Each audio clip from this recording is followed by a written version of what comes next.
Seperti inilah jalannya proses vaksinasi COVID-19 yang dilakukan oleh salah satu organisasi masyarakat di SMA Bina Karya Jalan Kasnariansyah.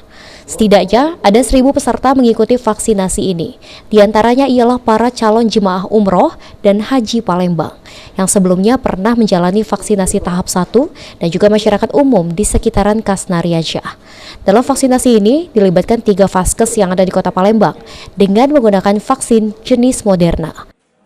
Ini vaksinasi Moderna yang kedua. Buat umum dan jamaah-jamaah umroh yang sudah suntik pertama sekali. Ada berapa dosis ini Kak disiapkan?